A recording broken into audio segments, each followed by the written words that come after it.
સત્યની સાથે જનતાનો અવાજ। આપ જોઈ રહ્યા છો 24 ન્યૂઝ નેટવર્ક। તાજા સમાચાર, ઝડપી અપડેટ અને સચોટ માહિતી 24 ન્યૂઝ નેટવર્ક સમાચાર સૌથી પહેલા।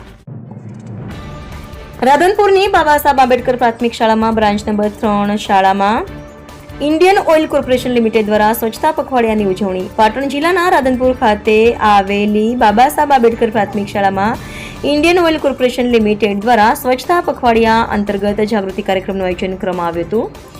સૂકા ભીના અને પર્યાવરણને નુકસાન કરતા કચરાનો અલગ અલગ નિકાલ અંગે માહિતી આપવામાં આવી હતી। કાર્યક્રમ ડોક્ટર અરવિંદભાઈ ચૌધરી, અશ્વિનકુમાર દાફડા, ચિરાગભાઈ ગૌરવ, લક્ષ્મણભાઈ ચૌધરી સહિત શાળાના શિક્ષકો, વિદ્યાર્થીઓ અને વાલીઓ મોટી સંખ્યામાં ઉપસ્થિત રહ્યા હતા। આ પ્રસંગે ઉપસ્થિત મહાનુભાવોએ વિદ્યાર્થીઓને સ્વચ્છતા, આરોગ્ય, વ્યક્તિગત સ્વચ્છતા અને પર્યાવરણ પ્રત્યેની જવાબદારી અંગે માર્ગદર્શન આપ્યું હતું।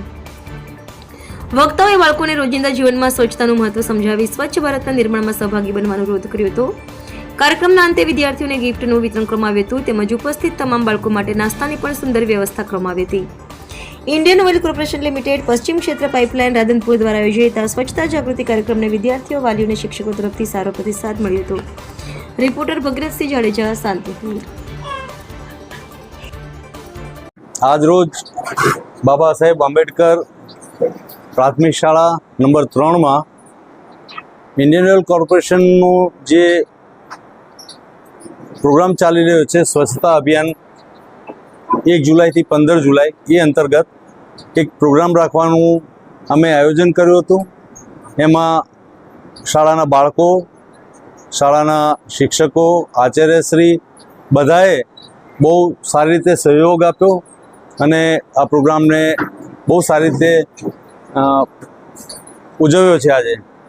એ સાથે જ જે કિશોરીઓ છે એ લોકોને સ્વચ્છતા વિશે જાગૃત કરવા માટે આપણા રાધનપુર રેફરલ હોસ્પિટલના સર્જન ગાયનેકોલોજીસ્ટ શ્રી અરવિંદભાઈ ચૌધરી સાહેબે એમનો સમય ફાળવ્યો અને એમણે બાળકીઓને એના વિશે જે જ્ઞાન આપ્યું છે હું સાહેબશ્રીનો પણ આભાર માનું છું અને આપણા શાળાના દરેક શિક્ષકો અને બધા લોકોનો ખૂબ ખૂબ આભાર માનું છું।